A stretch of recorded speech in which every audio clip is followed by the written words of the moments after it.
Okay, so ito na yung ilalim ng transmission natin. Medyo slip na yung pagkakaplasan ko. So makikita nyo, yan na tawag na. Alam nyo ano ba yan? Yan yung powderized metal o grade materials particle na sayang din. Tanggalin talaga.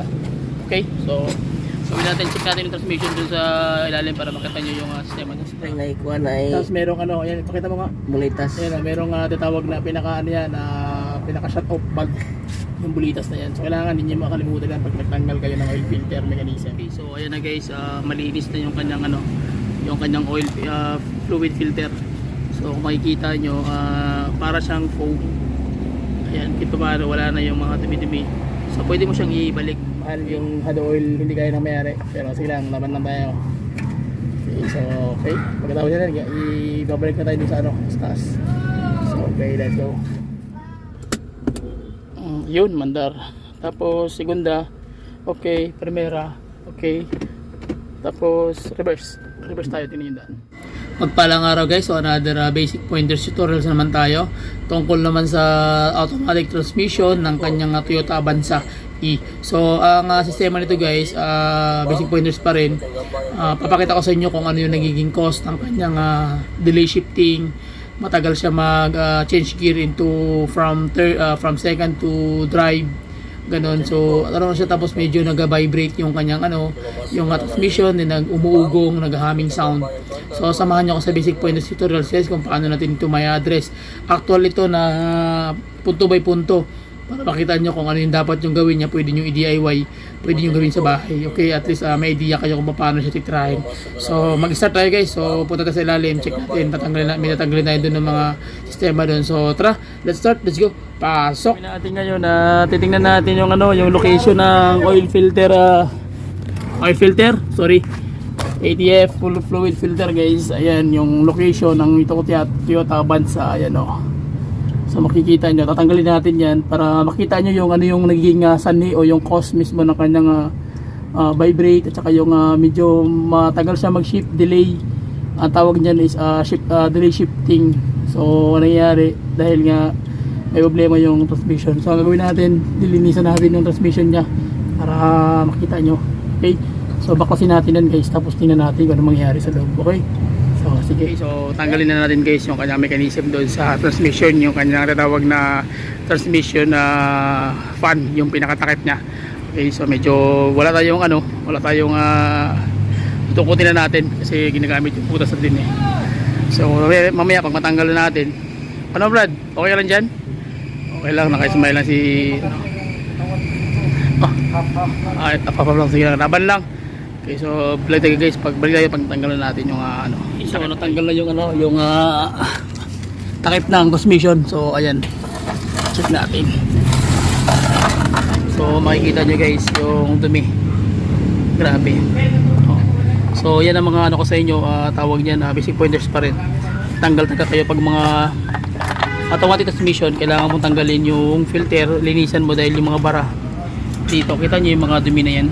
Ayan yan ang nagiging cost ng bara. So matagal yan, minsan mag-ship kasi nga dahil mga barado. So anong gagawin? Kailangan siyang linisan.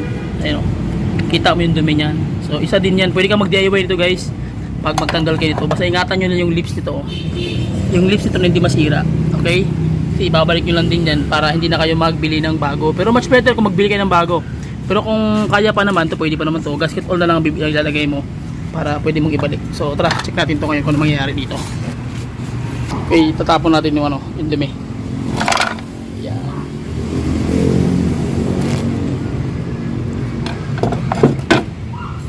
So double check natin. Tingnan nyo yung yung magnet guys. Kinuha ko na yung magnet.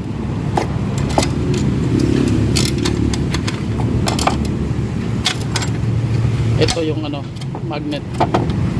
So ayan kita nyo yung dumi na tinatawag ko lagi, nasasabi ko lagi sa inyo guys, na pag yung transmission mo nauubusan ng fluid, tapos matagal kang mag-change ng fluid, so ito yung magiging problema. Alam nyo ano ba yan? Yan yung powderized metal o grade materials particle na lahat sa nagmumula sa bearing, sa lahat sa metal surface ng bakal. Ito yung nagiging nagiging cause. Ayan. tingnan nyo naman yan, bakal yan siya, ayan o. So ganun, yun ang nagiging cost sa mga baguhan na unit owner. So ito po talaga nagiging cost. Kaya once magpa-change oil kayo, ang sinasuggest ko po niyan, mas maganda magtanggal kayo ng takip mismo ng kanyang crankcase, ng kanyang transmission case sa ilalim para malinisan nyo yung buo nito, tsaka ito, at least malinis mismo yung kanyang fluid. So ang tanong naman doon sa torque converter, kung ano naman nangyayari. Yung torque converter, once na nagpalit ka ng fluid, yung fluid na doon na yun, hindi mo na masisimot yun. Kasi ano na yun tawag niya, nasa loob na yun masisimot mo lang yung kung ibabaw mo yung transmission, malilinis mo na yun. So hindi mo na kailangan yung linisan, hayaan mo na lang na ito lang linisan mo, okay na yun. Okay, so nandito na lahat ng dumi, nasa magnet na nakasalpak. Okay, so at this point yun na yung basic pointer. So ang gagawin natin, lilinisan natin ito, tapos ibabalik na natin, okay, para makita natin kung ano mangyayari. Let's go. So ayan, makikita nyo yung ang ginawa din namin natin pang linis, crudo lang muna para mag-melt yung lahat ng tawag yan, yung dumi na nakadikit sa magnet. So makita nyo yung dumi guys, so yan ang nagiging cost ng vibration, delay, yung shifting, tapos yung vibrate. So dito nagpupula yan sa transmission. Kaya lagi ko sinasabi sa inyo, kung maglilinis kayo ng mag-change fluid kayo ng transmission, pag mayroong case na ganito, tanggalin nyo na lang, diretso na tanggal, linis agad, para walang magiging problema sa loob. Dahil pag hindi kayo nagpalit ng naglinis, hindi kayo dito nilinisan din, so yung dumi nandun pa rin. So bali nagpalit na kayo ng fluid, tapos yung dumi nandun pa rin, sayang din, kaya tanggalin talaga. Okay, so check natin yung transmission dun sa ilalim para makita nyo yung sistema. Okay, so ito na yung ilalim ng transmission natin. Medyo sisip na yung pagkakaplastan ko. So makikita nyo, yan na tawag na solenoid. So sa mga nagtatanong sa akin guys, ito yung solenoid. Yan, either first gear, second gear, or third gear, or second o L, first gear, then second, or tawag na third gear, and then yung drive. So dito yung naglalaro yung tawag nila na shifting mechanism. Okay, so makikita nyo ngayon guys, dito yung shifter mo, ayan, ito yung shifter mo, dito ka maglalaro sa first gear, second gear, ayan siya. So ang mangyari niya naman, ito yung pinaka main shifter mo, ayan, dumikit na pala yung dito. Ayan yung tinatawag na shifter mo sa sa taas. So dito yan maglalaro guys. Ayan, may ngipin na yan, nakita nyo. So yan maglalaro dyan. So ngayon ang ginagawa dyan, pag mag-change oil kayo, kailangan mo talagang tanggalin yung takip. Bakit? Pag hindi mo tinanggal yung takip, hindi mo makikita kung ano yung dumi na nandito, especially doon sa magnet. Okay, so ngayon tinanggalan natin yung magnet guys. Makikita nyo yung mamaya, linisin natin, check natin kung anong kalalabasan ng dumi na nandoon. Okay, so basic pointers pa rin. So ito yung pinaka-suction niya. Ayan, suction. Dito ihigop yung kanyang fluid pump. Okay, so ito naman, ito yung either reverse. So nandito na yan. So malalaman mo naman yan pag ina-actual. Kasi hindi ko ganun kabisado to, pero ang ginagawa ko niyan, tinitest ko yan one by one. So tinitest ko siya manually, hindi ko siya tinitest ng lahatan. Kumbaga iniisa-isa ko talaga yan para makabisado natin. Tapos nagtanggal din tayo ng valve body. Binubuksan din yan guys minsan pag talagang no choice na mayari. So semi-overhaul na, tinatanggal yan, nililinisan yung valve body. So meron ako tutorials niyan. Tingnan nyo lang yung mga previous videos natin na nagbukas ako, trooper yun. Tsaka yun yata siya tayo, tinanggal natin yung valve body. Okay, so basic pointers pa rin yun. So ito yung kanya mga solenoid.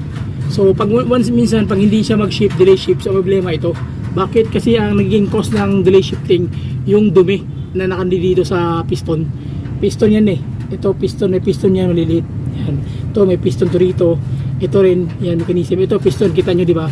So may shafting. So yung shafting na yan, may piston yan. So bawat ganyan may kanya-kanyang piston yan siya guys.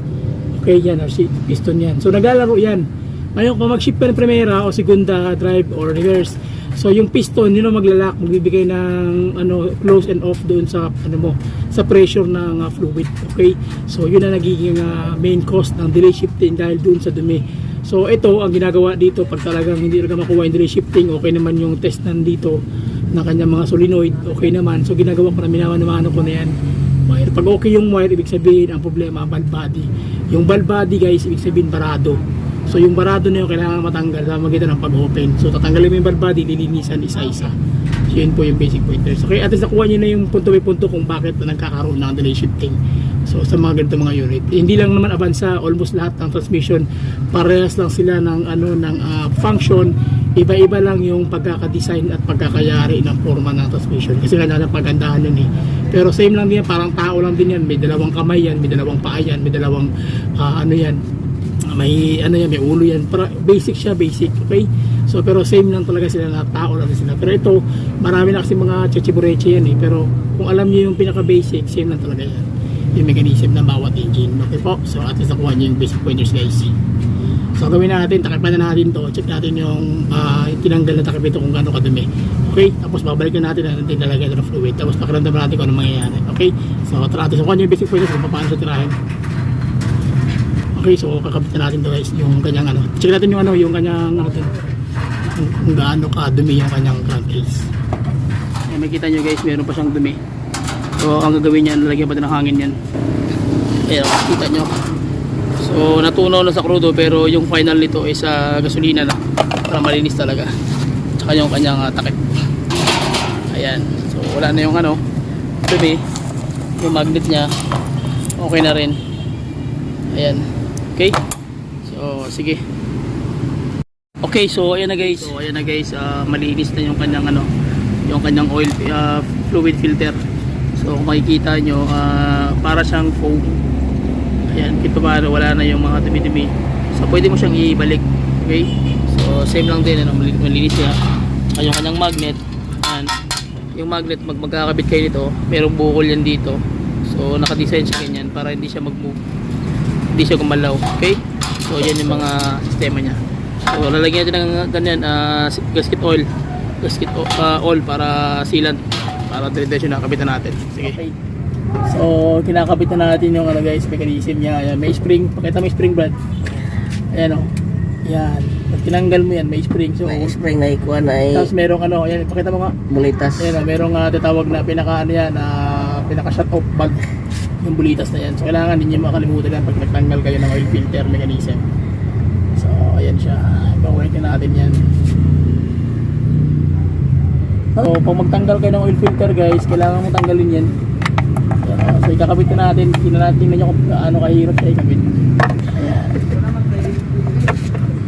Yan yung o-ring guys. O ayan, o-ring yan. O ayan, kita nyo, yan yung o-ring. Kailangan meron yan. Hindi pwede wala yung o-ring eh. Pag wala yan, hindi higot ng wasto yung ano mo. Isa din yan yung o-ring pag hindi nyo napansin, sira na. So nagkakaroon sa tinatawag na delay or minsan walang atak kasi walang pressure. Yan ang nagiging cause. Yun, sampak. Yun. So bolt na lang. Okay, so sunod yung takip na lalagyan ng gasket guys. Okay, so ayan na guys, kinakabit natin ng isa pang spring na mayroong tatawag na ano. Hirap ng isang kamay.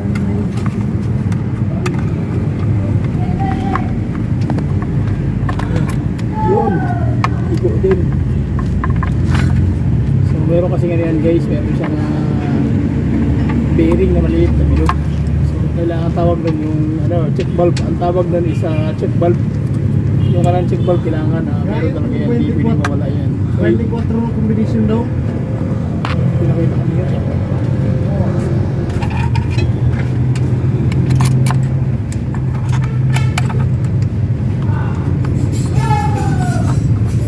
So ilak na natin yan. Okay, so ayan na, malinis na siya. So lalagay tayo ng gasket oil. Ayan yung ilalagay natin, no? Gasket oil sealant. So ito, pag ito nilagay mo, pang matagalan talaga to guys. Kulay white ang laman yan. Pag once na nilagay mo na dito at nilagay mo na sa engine, pag dumikit na yan at tumigas, para ng goma to. So ito talagang panlaban natin sa mga pang matagalan trabaho. Okay, so yun nga lang, minsan pag tinanggal mo siya, talagang matigas tanggalin, talagang mamumulubi ka nga naman pag magtanggal ganito. Okay, so lagay na tayo guys.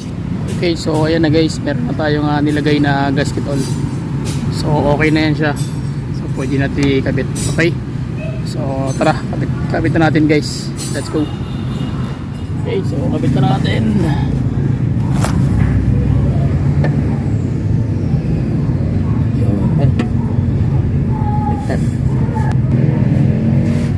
Okay, sentro.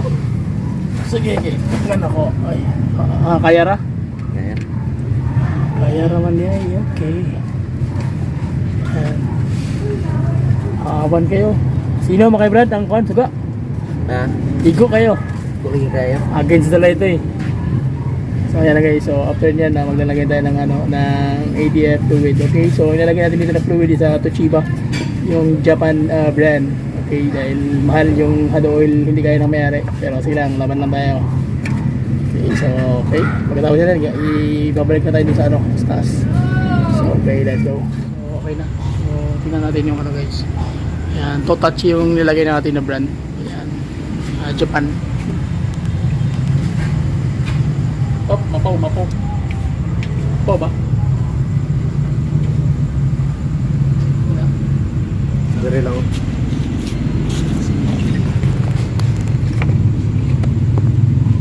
Mapaw ba siya? Okay. Sige, fire. So, yan. Mahaba yung ating funnel guys. So, lagay tayo ng isa. Isa daw. Okay. Okay, so dalawa na. Ikuwasan na ako eh. Sa'yo paminaw dyan. Yan. Ubos mo yung 3 ng 4. Okay. Okay, so last upload. Igo na pong naong. Oh, wait it. Oh, kita kaya. So pangatlo na yan guys. Oh yeah. So pangatlo hanggang pang-4. Okay. So yan na guys. Okay. Okay na. So pang-4 na yan. Okay na siya. Okay. So sige. Okay na siya. Saan? Okay, punasan mo pa otro. Dito ko to. Kulang pa. Yan.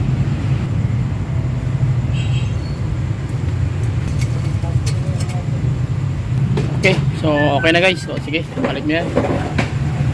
Okay na. So paandarin na natin para maramdaman natin yung under ng transmission. Okay, so medyo ginabi na kami dahil meron pa tayong nilakad guys. Kaya ngayon na natin natapos yung paglagay ng So paandarin na natin.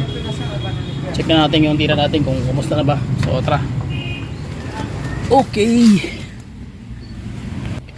Okay, so paandarin natin guys. So ginabi na tayo dahil medyo busy.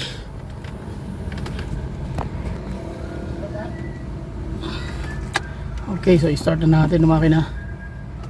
Okay, so naka-park, start na muna. So ito yun siya guys, basic pointers. Pag nag-change oil na kayo ng makina ng transmission, kailangan nyo muna, i-reverse, neutral, drive, tapos segunda, primera, para malagyan lahat ng kanyang yung kanyang ball body. So balik kayo, segunda, tercera, drive, neutral, reverse, spark. So ganoon siya pag tapos na mag-change oil. So para malagyan lahat ng ball body, yung tinuro ko sa inyo kanina, yung kanyang mga solenoid doon, malagyan yon. Okay, so reverse, tapos neutral, okay, drive, segunda, primera. Okay, so ngayon try natin yung kanyang segunda. Wala lang kalso. Sige, so may reverse ako. Cross yun, reverse ako. Check yung transmission. So reverse tayo guys, check natin kung under ba yung Okay, so ngayon L tayo, check natin kung under ba. Okay, so ayan. So ang tercera, okay, mandar. Ang reverse ulit, check natin. Okay, mandar. So park tayo. So okay na tayo sa transmission. So ganoon lang siya kasimple pag magano kayo, kasi yun talaga nagiging cause ng delay. So kita niyo naman gaano kadumi yung pag mag-change o mag-fluid kayo, change fluid kayo, kailangan talaga palit kayo ng Okay, so at least nakuha niyo yung basic pointers guys. So sige. Yan. Ulit. Yan. Yan. Sera. Yun, mandar. Tapos segunda. Okay, primera. Okay. Tapos reverse tayo, tingnan yung daan. Okay, so okay na siya. So yun lang, maraming salamat. Please subscribe to yung YouTube channel guys. Salamat sa inyo lahat sa walang sawa suporta. Comment lang kayo sa comment section guys sa lahat ng tanong nyo, sasagutin natin. Anong klaseng tanong yan, kahit ano pa, electronics, electrical system, etc. etc. So lahat ng in terms of auto mechanics. So chat na kayo sa aking FB page, Carslink TV, andyan po yung link. Tapos doon ako magre-reply guys through tawag niya na voice message, okay? So please subscribe to the YouTube channel, share it, and bye bye and God bless.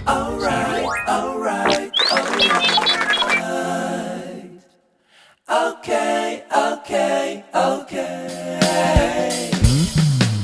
Alright, alright, alright. Okay, okay, okay. Alright, alright, alright. Okay, okay, okay. Da da da da.